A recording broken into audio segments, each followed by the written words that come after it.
pour écouter la parole de Dieu. Nous apprécions ces efforts que vous avez déployés pour être ici. Et nous remercions le Seigneur pour avoir utilisé notre bien-aimé Salomon pour activer cette réunion.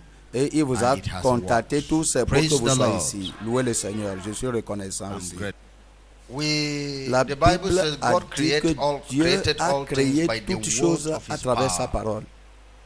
Et la Bible a dit que l'homme vivra de toute parole qui sort de la bouche de l'Éternel. La Bible dit paître, paiser les brebis qui sont parmi vous, paiser le troupeau. Et nous les nourrissons avec la parole de Dieu. Ainsi donc, je suis venu vous nourrir avec la parole de Dieu. Soyez préparés pour manger, pour être forts, afin de pouvoir servir le Seigneur. Amen. Levez-vous sur vos pieds, comme nous allons prier, et allons devant le Seigneur en prière. Et dites au Seigneur de vous nourrir avec sa parole.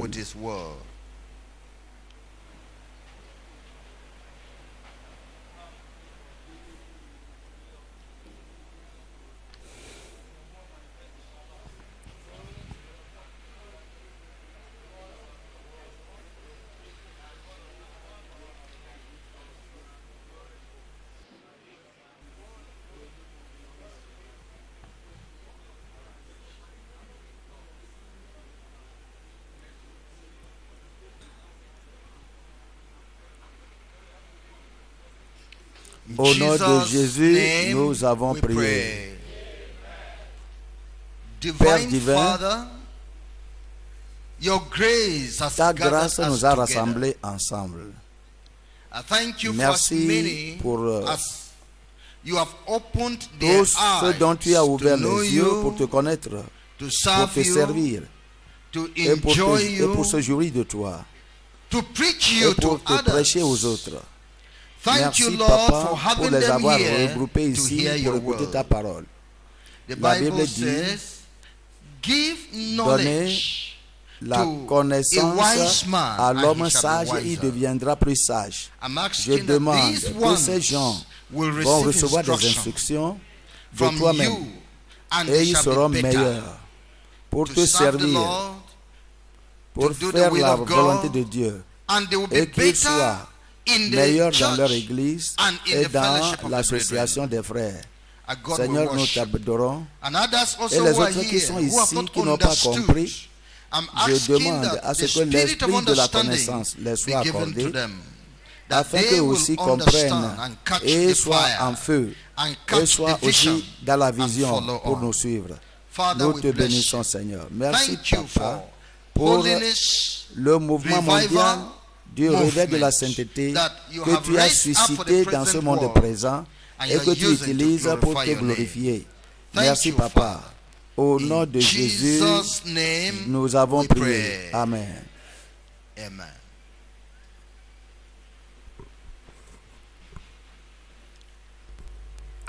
Je vous parle aujourd'hui sur un sujet, la décence et la discipline dans le mouvement mondial du réveil de la sainteté. Momoreza. La décence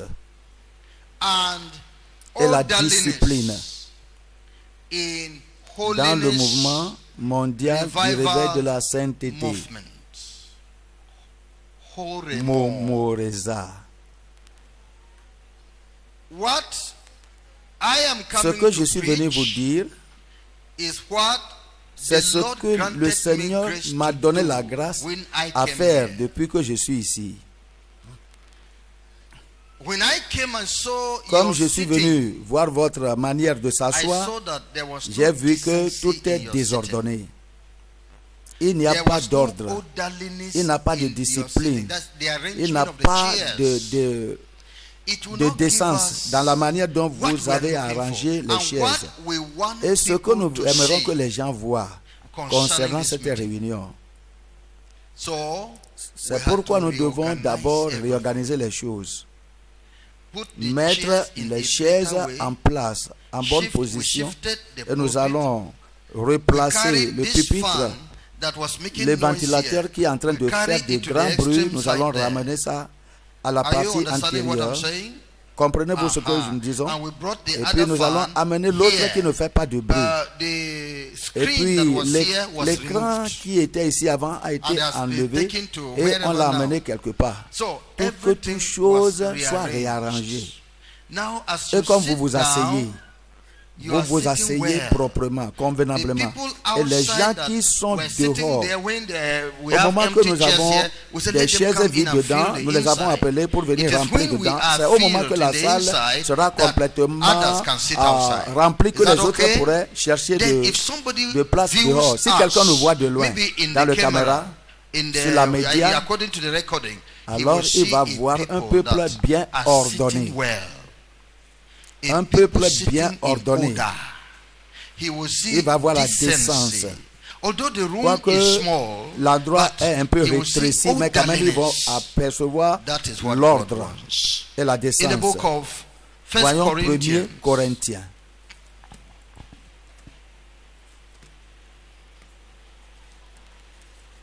1 Corinthiens 14. Je lis à partir du verset 40. Mais que tout se fasse avec bienséance et avec ordre.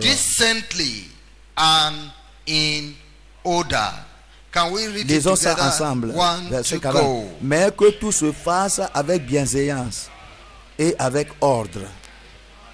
Que tout se fasse avec bienséance et avec ordre. Bienséance veut dire décence. Ça, c'est l'instruction du Saint-Esprit concernant son Église, concernant ses gens. Le Saint-Esprit veut la décence, la bienséance. Il veut l'ordre ou bien la discipline, la bienséance, la décence. Ce qui veut dire la propreté. Ce qui veut dire l'ordre. Que toute chose soit propre. Que toute chose soit propre. Que cela se voit bien dehors. Que cela se voit agréable dehors. Dieu veut les choses être propres, être justes, être bon à voir. Ça, c'est très important. C'est très important. Et qu'il y ait d'ordre. L'ordre, c'est un terme militaire. Ce qui veut dire ça doit être comme l'autorité l'a ordonné. Selon le standard donné. Selon le commandement donné d'en haut. L'ordre. Très important. Selon le commandement donné, selon l'instruction donnée, quelqu'un est là-bas, un supérieur est là-bas, qui a donné l'instruction, sa parole doit être suivie. Sa parole doit être suivie. Concernant la décence et l'ordre, ou bien la discipline, la Bible nous donne l'image de cela en 1er Roi, chapitre 10, concernant le royaume de Salomon. 1er Roi, son cabinet. Voyons 1er Roi, chapitre 10. Salomon a reçu une visite officielle de la reine de Séba, qui était venue pour voir l'ordre, la discipline, la bienséance Voyons 1er Roi chapitre 10 verset 1. La reine de Séba a pris la renommée que possédait Salomon à la gloire de l'Éternel et elle vint pour l'éprouver par des énigmes.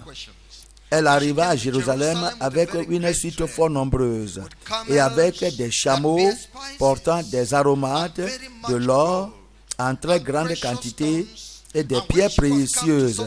Elle se rendit auprès de Salomon et elle lui dit tout ce qu'elle avait dans le cœur. Salomon répondit à toutes ces questions et il n'y eut rien que le roi ne sut lui expliquer. La reine de Séba vit toute la sagesse de Salomon et la maison qu'il avait bâtie et les mains de sa table et la demeure de ses serviteurs et les fonctions et les vêtements de ceux qui le servaient et ses échansons et ses holocaustes qu'il offrait dans la maison de l'Éternel. Hors d'elle-même, elle dit au roi. Verset 6. C'était donc vrai ce que j'ai appris dans mon pays au sujet de ta position et de ta sagesse. Verset 7. Je ne le croyais pas avant d'être venu et d'avoir vu de mes yeux. Et voici, on ne m'en a pas dit la moitié. Tu as plus de sagesse et de prospérité que la renommée ne me l'a fait connaître. Oui, heureux tes gens, heureux tes serviteurs qui sont continuellement devant toi, qui attendent ta renommée, ta sagesse, pardon. Béni soit l'Éternel, ton Dieu, qui t'a accordé la faveur de te placer sur le trône d'Israël. C'est parce que l'Éternel aime à toujours Israël qui t'a établi roi pour que tu fasses droit et justice. Est-ce que vous pouvez voir? Cet homme a reçu le rapport de Salomon. Cette femme, comment cet homme, Salomon, était un grand roi, un roi merveilleux, sage. Et cette femme, qui est la reine Sheba, est venue, ayant écouté tout ce qui se passait ici, elle est venue pour voir. Comme elle était venue, elle a communiqué avec Salomon. Et Salomon lui a répondu toutes les questions qu'elle a amenées. C'était des questions difficiles parce que elle était aussi une administrateur dans son gouvernement. Et elle a besoin de solutions. Salomon l'a donné de conseils. Salomon a donné tout ce qu'elle avait besoin d'écouter. Et elle savait que Salomon avait parlé dans la droiture et dans la sagesse. Mais il y a quelque chose que cette femme a vu aussi. Elle a remarqué qu'il a la décence et l'ordre. Salomon était sage.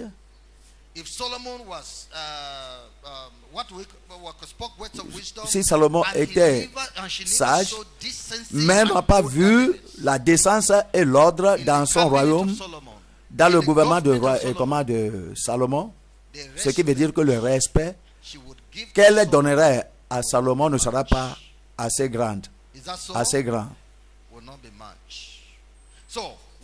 Ce qu'elle avait observé, la Bible nous a dit dans le verset 4, la reine de Saba vit toute la sagesse de Salomon,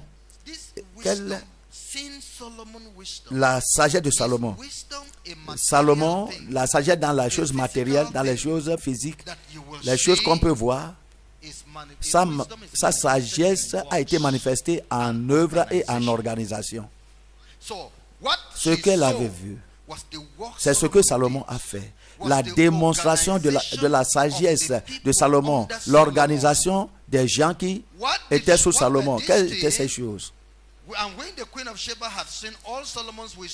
La reine de Séba vit toute la sagesse de Salomon et la maison qu'il avait bâtie et les mains de sa table et la demeure de ses serviteurs et les fonctions et les vêtements de ceux qui le servaient. Les gens qui servaient la nourriture, l'arrangement de la nourriture, des mains sur la table, la manière dans laquelle ils ont été servis, il n'y a pas de chair qui s'est manifestée, il n'y a pas de tiraillement, tout le monde était patient et en entendant la nourriture sur, et même comment les gens sont assis, la manière dont les serviteurs ont servi, l'arrangement des sièges et les ministres qui ont été convoqués, qui sont venus pour prendre la nourriture, les ministres qui étaient à côté pour donner d'honneur à Salomon et à ses ministres qui sont assis tout autour de la table pour manger. La reine observait toutes choses.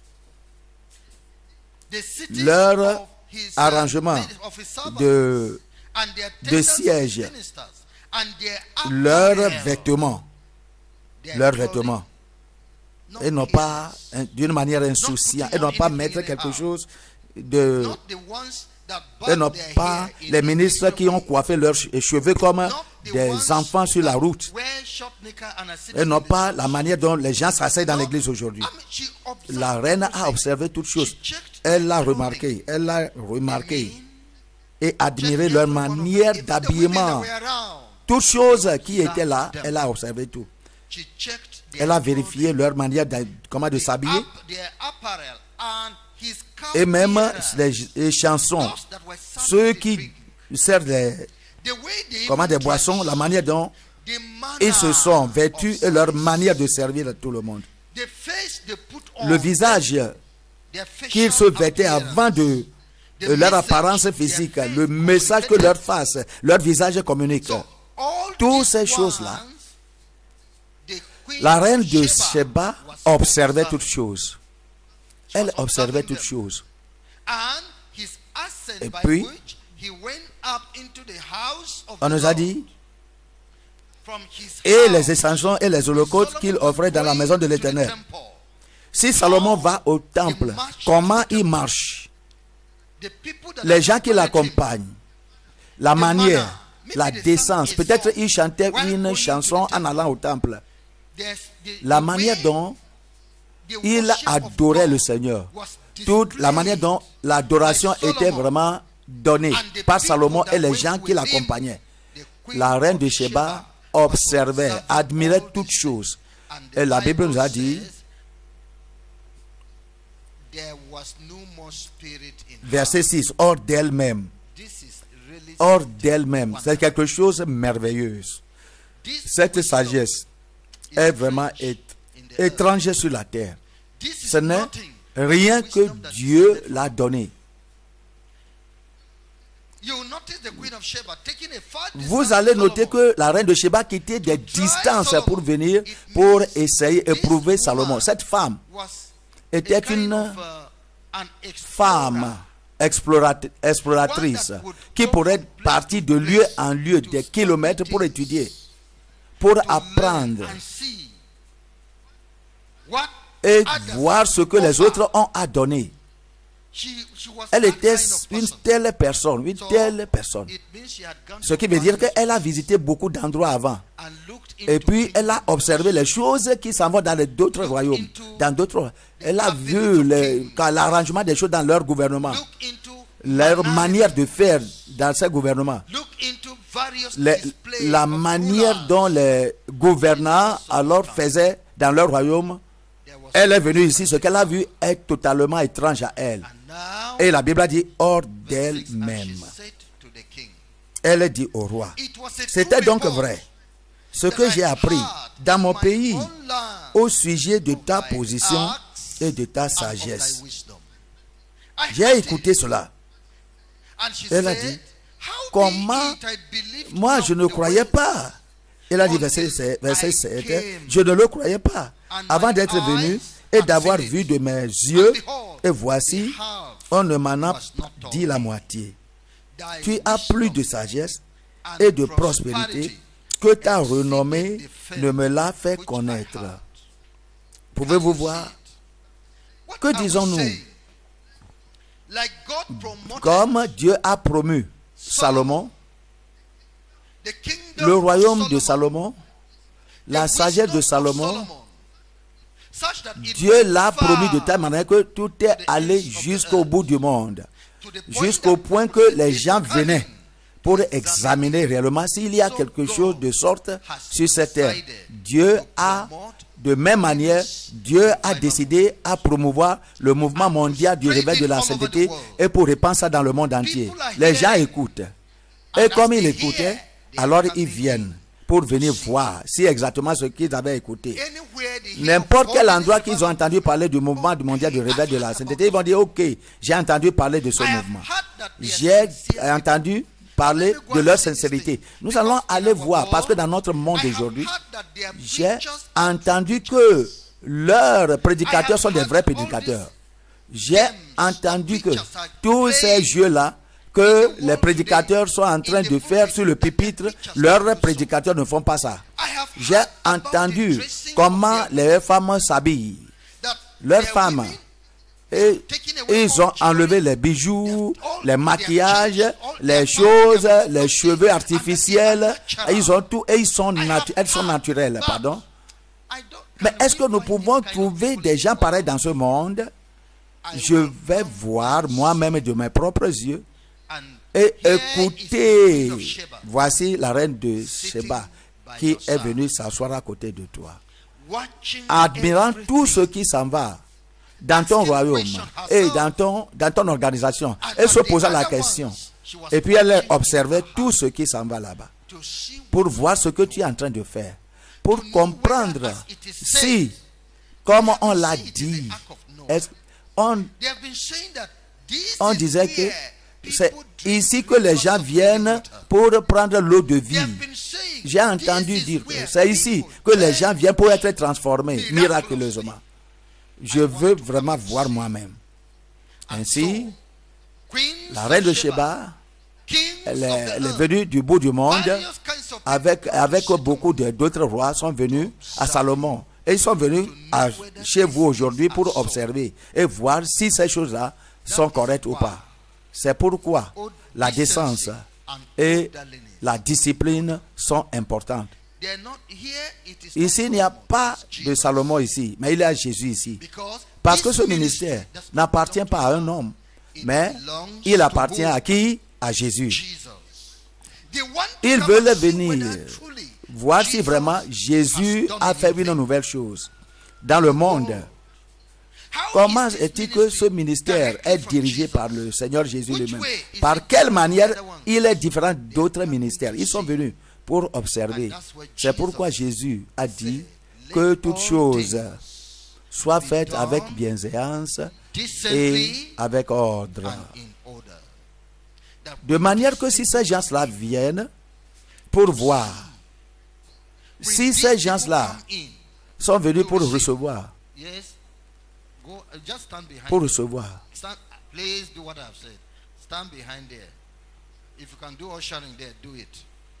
Amen.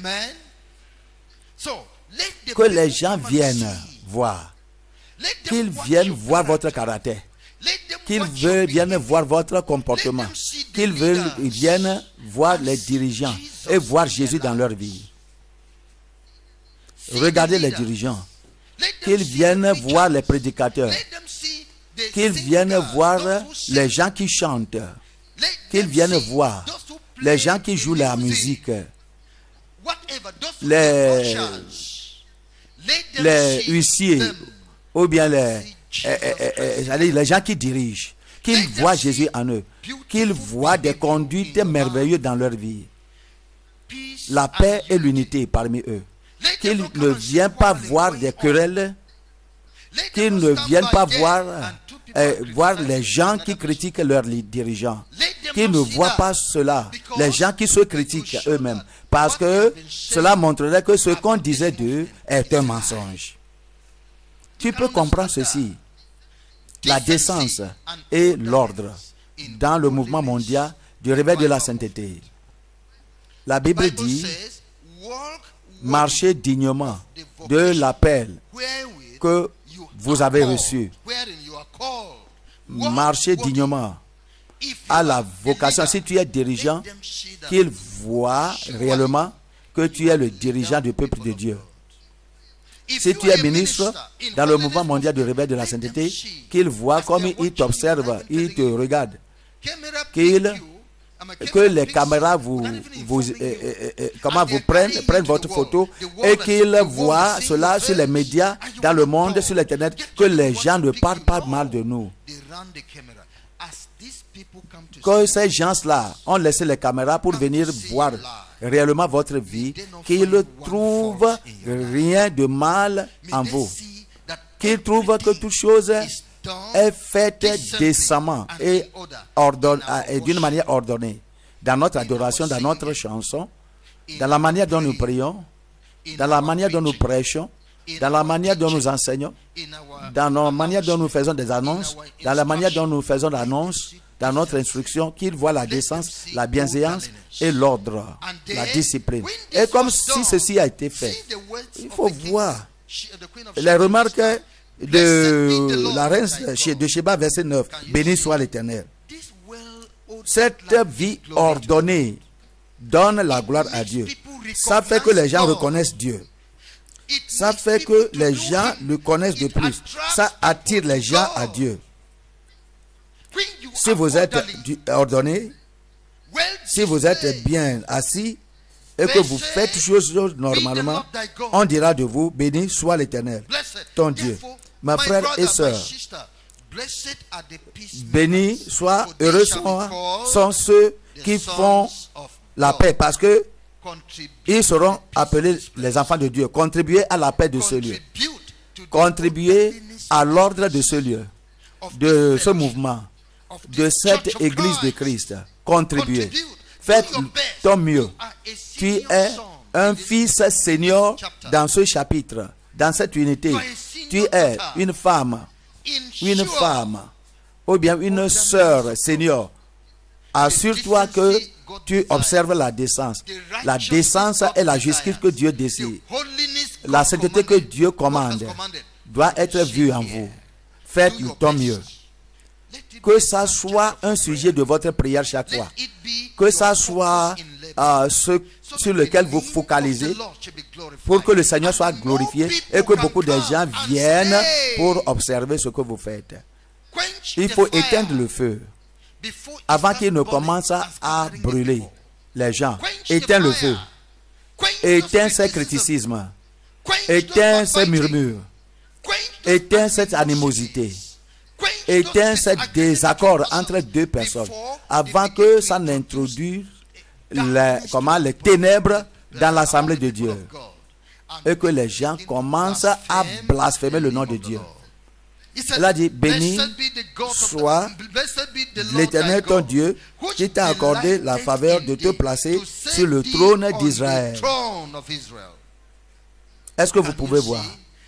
C'est dans cette décence et justice que les gens vont s'accorder en disant que l'agent humain que Dieu a placé sur vous est directement de Dieu. C'est dans cette manière, cette coopération dans votre vie, cette sainteté de vie, mais faisant toutes choses pour garder la paix et l'unité parmi vous, que les gens vont dire que oh, le Seigneur a placé quelqu'un sur vous qui est agréable. Celui-là qui est placé sur vous est l'homme de Dieu. La femme, la veuve de Zérépha, après que Élie a ramené son fils à la vie, a dit à Élie, maintenant je connais que tu es un homme de Dieu et que la parole de Dieu qui sort de ta bouche est vérité. Je vous en prie mes frères, faites ce travail, coopérez avec moi dans cette affaire. Coopérez avec moi dans cette affaire. C'est votre fonction en Christ, vous serez récompensé. Si cette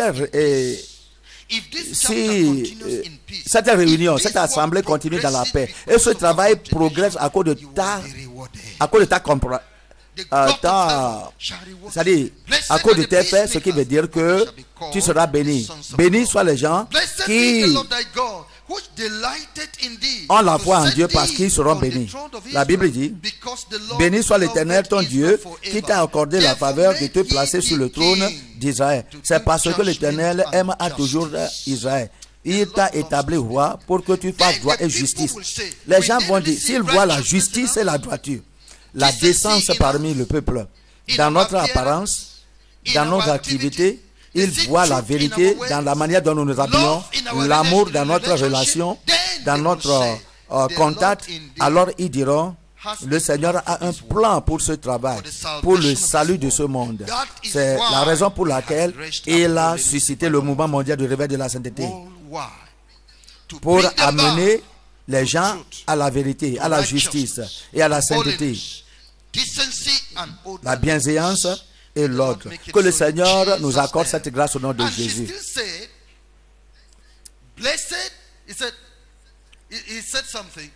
Elle a dit quelque chose concernant le peuple, fait des remarques concernant le peuple qui sont des serviteurs. Verset 8. Heureux tes gens. Heureux tes gens, tes serviteurs. Heureux tes serviteurs qui sont continuellement devant toi, qui attendent ta sagesse.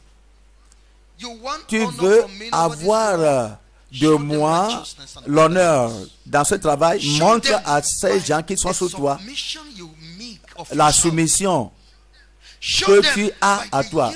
Montre-les la soumission, la patience que tu exerces entre vous-mêmes, le pardon que vous donnez à l'un à l'autre.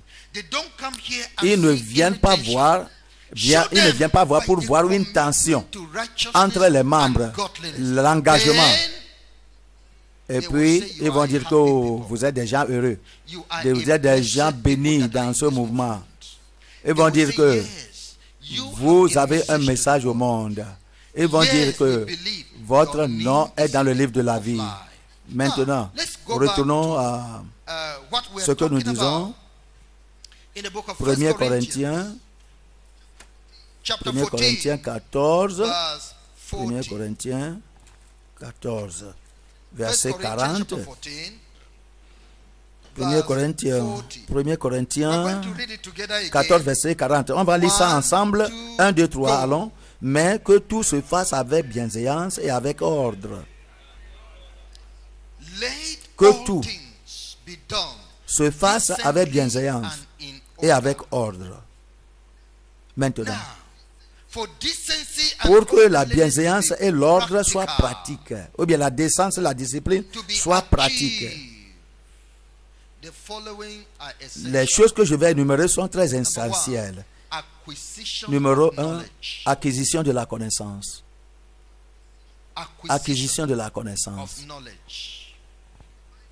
La Bible dit, Deuxième Pierre chapitre 1. Deuxième Pierre chapitre 1 verset 5. And beside this, giving all diligence, à cause de cela même, faites tous vos efforts pour joindre à votre foi la vertu, à la vertu la science, la connaissance. Tu es chrétien, que la vie polie du chrétien soit trouvée en toi. Ne sois pas quelqu'un très aigri. Il faut être gentil, il faut être bon, il faut être humble, il faut être paisible à l'endroit des autres. Pratique cela et ajoute ça à ta vie. Et à part de cela, ajoute la science, ce qui veut dire la connaissance. La connaissance, ça va t'aider pour coordonner bien les choses.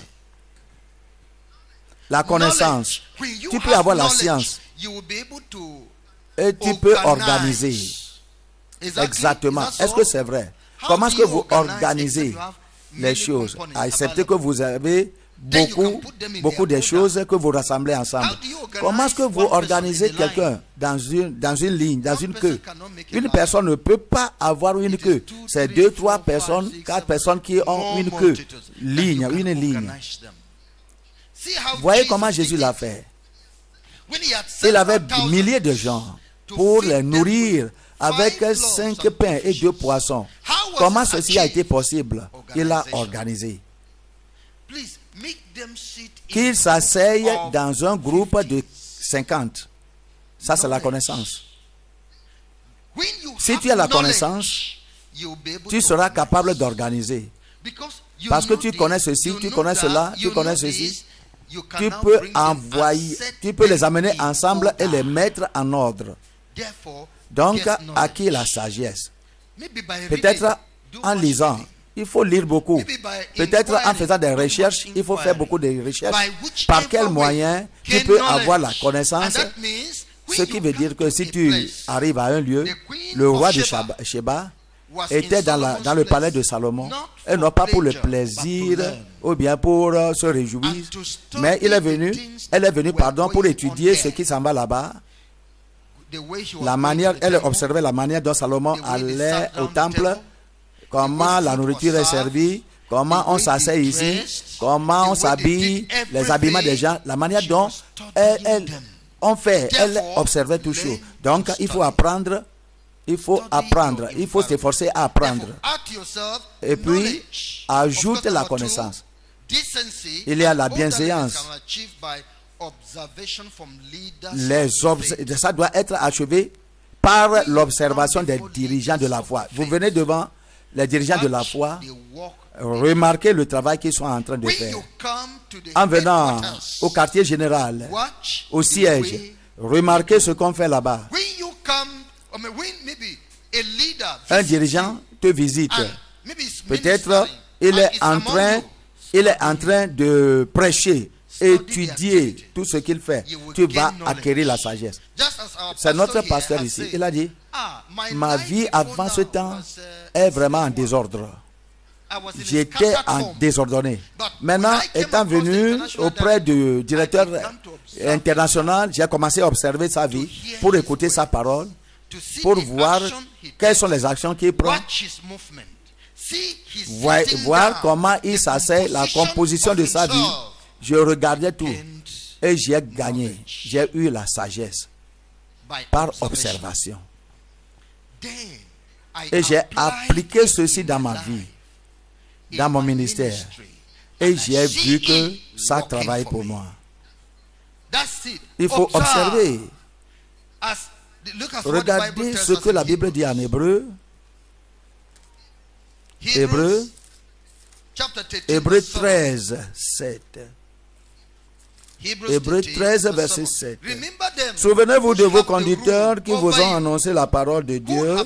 Considérez quelle a été la fin de leur vie et imitez leur foi. Hébreu 13, 7. Et considérez, imitez leur foi. Souvenez-vous d'eux. Souvenez-vous de vos conducteurs. Mettez votre pensée sur ce qu'ils sont en train de faire. Quels sont ces gens-là qui ont vraiment sont placés sur vous dans le Seigneur, les ministres? Il faut veiller sur leur vie. Qui vous ont annoncé la parole de Dieu? Ils sont des gens vrais. Considérez leur vie. Et la Bible dit, imitez leur foi. Imitez leur foi. Quelle méthode utilisent-ils? Suivez-les. Il y a des gens, on les donne des instructions. Ils ne vont jamais obéir ça dans leur district. Ils observent ici la manière dont les choses sont faites au siège. Ben, arrivés chez eux, ils ne font pas ça. La Bible dit que imitez leur foi, leur manière de vie, leur conduite, leur dédication. Il faut suivre toutes choses. Pourquoi? Parce que vous regardez la manière dont ils se comportent, comment ils font, la raison pour laquelle ils sont commis et disciplinés, soumis, c'est à cause du ciel. C'est la raison pour laquelle tu les vois engagés comme ça. Pourquoi nous sommes prudents en ce que nous disons? Nous sommes prudents en ce que nous faisons. Nous sommes prudents en toutes choses. Nous voulons aller au ciel. C'est pourquoi nous veillons sur toutes choses. Et c'est difficile de voir le vide en nous, cette gentillesse en nous, cette manière dans notre prédication, dans notre ministère. C'est parce que nous avons le ciel comme objectif. Et sans la sainteté, personne n'ira au ciel. Si nous faisons des désordres ici et de bêtises ici, et si nous mentons, et si nous manifestons la colère vive, le ciel n'aura pas de regard pour nous. C'est pourquoi, dans toute manière, nous nous disciplinons pour assurer que nous menons une vie agréable, en voyant la fin de notre conduite, de notre manière de vivre, de leur manière de vivre. La raison pour laquelle ils mènent cette vie-là. La raison pour laquelle. Pourquoi vous êtes trop désordonnés? Pourquoi vous êtes trop colorés? Pourquoi vous êtes trop durs? Et vous n'êtes pas amis, c'est-à-dire, vous n'êtes pas amoureux. Vous n'êtes pas amoureux. Vous n'avez pas l'objectif d'aller au ciel. Vous ne serez pas comme, si vous avez, vous ne serez pas désordonné. Vous ne serez pas rapidement touché en toutes choses. Et tu dis que on ne te connaît pas. Peut-être tu ne connais pas ce qui est la fin de la vie chrétienne. Le but pour lequel nous sommes dans la foi. C'est pourquoi beaucoup de fois vous réagissez. Beaucoup de choses, nous sommes arrivés, nous n'avons pas réagi. Beaucoup de défis sont venus, des mensonges contre nous-mêmes. Nous n'avons pas fait ça parce que nous ne voulons pas être bloqués d'aller au ciel. Et tu dis que tu vas au ciel. Est-ce que c'est le ciel, la raison d'aller au ciel que tu es venu ici? Mais pourquoi ta vie est trop dure? Pourquoi tu es en train de respirer et la fumée sort de tes narines? Même, tu es trop aride. Tu es trop, tes paroles sont trop dures. Et les gens te connaissent avec des plaintes. Tu es prêt à gâter toutes choses. Tu es prêt à gâter toutes choses parce qu'on ne t'a pas écouté. Tu n'es pas pour le ciel. Si tu es pour le ciel, et même si on piétine, on te piétine. La Bible dit, elle a dit, un roseau cassé, il ne cassera pas. Sa voix ne sera pas entendue. On parle de Jésus comme ça. On parle de Jésus comme ça. Pourquoi ta voix est toujours en haut? Tout le monde entend tes plaintes. Plainte. Et tu pars d'ici de là. Peut-être tu n'as pas la maîtrise. Le ciel n'est pas ton objectif. Sinon, comment? Pourquoi tu refuses d'être frappé? Pourquoi tu ne veux pas être triché? Pourquoi vous n'êtes pas en mesure de souffrir les maltraitements? Qu'aucune personne ne te gifle, qu'aucune personne ne crache pas sur ton visage. Réellement, tu ne suis pas Jésus. Et tu suis Jésus jusqu'au moment que tu vas dire que moi, je vais quitter ce ministère. Je t'ai dit que tu n'as pas eu la vision du ciel. C'est pourquoi tu veux quitter le ministère. Si tu as, tu vas dire, Jésus même a demandé à ses disciples, est-ce que vous n'allez pas quitter comme les autres? Il a dit que à qui irons-nous? À qui irons-nous? Est-ce qu'une personne va t'offenser et tu vas briser tout le royaume? Tu vas casser tout? Une seule personne t'a offensé en disant que je quitte le royaume de Dieu complètement. Tu dis ça. Tu dis que parce que celui-ci t'a offensé, moi je m'en vais pour créer mon église ou bien aller dans d'autres églises. Ce qui veut dire tes yeux sont aveuglés, pardon. Tu es aveugle. Sinon, on a dit à Élisée, ne sais-tu pas que ton maître sera enlevé du dessus de toi? Elle a dit, laissez-moi seul. Il y a quelque chose que je poursuis. Quoi qu'en soit la dureté, quoi qu'en soit la distance, que ça va me prendre d'aller, je vais aller. Quoi qu'il me gifle, je vais avoir foi en lui. Parce que je cherche quelque chose. Je cherche le ciel. Quoi qu'il me tue, j'aurai foi en lui. Parce que je n'ai pas d'autres moyens. je vais le suivre, même dans les épines et dans les marées. C'est très dur, mais je vais aller avec lui, parce que je vais aller au ciel. Cet homme qui me gêne, est-ce que son nom est au ciel? Et à cause de celui-là qui te gêne, dont le nom n'est pas au ciel, toi aussi tu vas abandonner le travail, abandonner l'œuvre de Dieu dans le ministère pour aller où? Non, moi je ne peux pas faire ça. Je ne sais même pas si son nom est au ciel. Je ne peux pas être trop fâché de manière que tu vas quitter le royaume. Ne t'empêche pas. Les gens comme ça ne vont pas au ciel. Et à cause des gens qui ne seront pas au ciel, toi tu vas retrancher ton nom. Déjà, tu es donc fou. Tu n'as pas compris la valeur de ton âme. Tu n'as pas compris le privilège que Dieu t'a donné. Ce que tu as, garde ça jalousement. Qu'aucune personne n'enlève ta couronne, a déclaré la Bible. Pour qu'il y ait la décence et l'ordre. Numéro 3, il doit avoir le transport, c'est-à-dire le fidèle transport de ce que vous avez reçu aux autres. Tu as reçu quelque chose. Viens communiquer ça exactement. Comme on t'a donné ça au siège, aux gens qui sont sous toi. Voyons 2 Timothée, chapitre 2. Et je lis à partir du verset 2. La Bible dit: et ce que tu as entendu de moi, en présence de beaucoup de témoins, confie-le à des hommes fidèles qui soient capables de l'enseigner aussi à d'autres. À d'autres.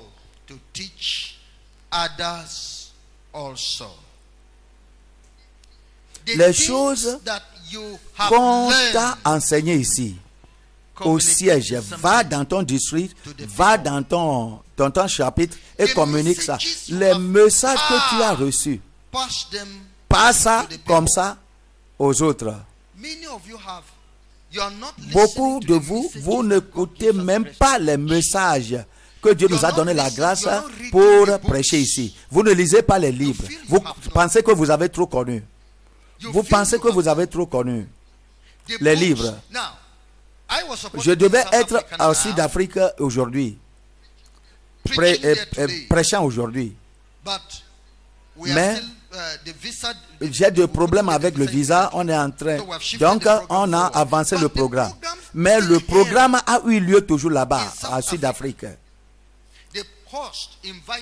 Les gens qui nous ont invités, qui est maintenant membre du mouvement mondial de réveil de la sainteté, elle a dit que je vais permettre les gens venir et les garder quelques 2 jours avant que, et je vais les servir et nous allons jouer les cassettes à eux et les dire la nouvelle date du programme au moment que tu auras le visa. C'était avant-hier ou bien hier. On a dit que 33 églises étaient présentes dans ce programme à Sud-Afrique.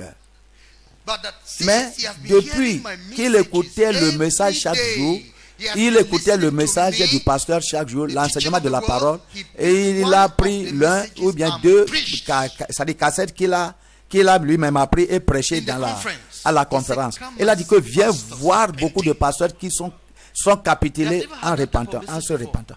Ils n'ont jamais écouté ces messages. La pollution partout dans les églises. Et tu dis qu'il y a des gens comme ça dans le monde. Ils sont vraiment contents. On nous a dit que un directeur d'une école théologique qu'on appelle à Sud-Afrique, qu'on appelle Puissance pour Jésus, est venu. Mais j'ai des ministres sous moi qui ne sont pas intéressés. Ils ne s'intéressent pas au message que je prêche. Ils n'ont pas le temps pour écouter. Mais pourtant, il y a des gens sous eux. Ils ne sont pas intéressés en lisant nos livres. Combien d'entre nous lisent nos livres? Il semble qu'ils connaissent et ils ne sont pas communiqués. Et ces messages sont laissés dans l'unité et dans les chapitres. Comment vous vous rassemblez? Démarrez avec ces messages. Et beaucoup d'entre nous, nous ne faisons pas cela. Il semble qu'ils ont assez. Il semble qu'ils connaissent de plus. Paul disait à Timothée, les choses que tu as entendues de moi, en présence de beaucoup de témoins, confie-le à des hommes fidèles. Est-ce que vous jouez ces messages dans les chapitres? Est-ce que vous jouez ces messages dans les unités? Vous lisez les livres que j'ai écrits pour que vous puissiez apprendre. Parce que si vous ne connaissez pas ces choses, comment est-ce que vous allez vous organiser comme nous faisons? Si vous ne comprenez pas notre sagesse, cherchez à comprendre notre sagesse, notre connaissance. Comment est-ce que vous pouvez organiser et mettre les choses au propre et vraiment éteindre des feux? Vous n'avez pas la connaissance. Ajoutez à votre foi la connaissance. La sagesse est une chose principale. Cherchez la sainteté et acquérir la science. Et ce travail ira bien. Voyons. Actes des Apôtres, chapitre 16. Actes des Apôtres 16, 3 et 4. Chapter 16, verse 3 and verse 4. 3 et 4. Actes 16, 3 et 4.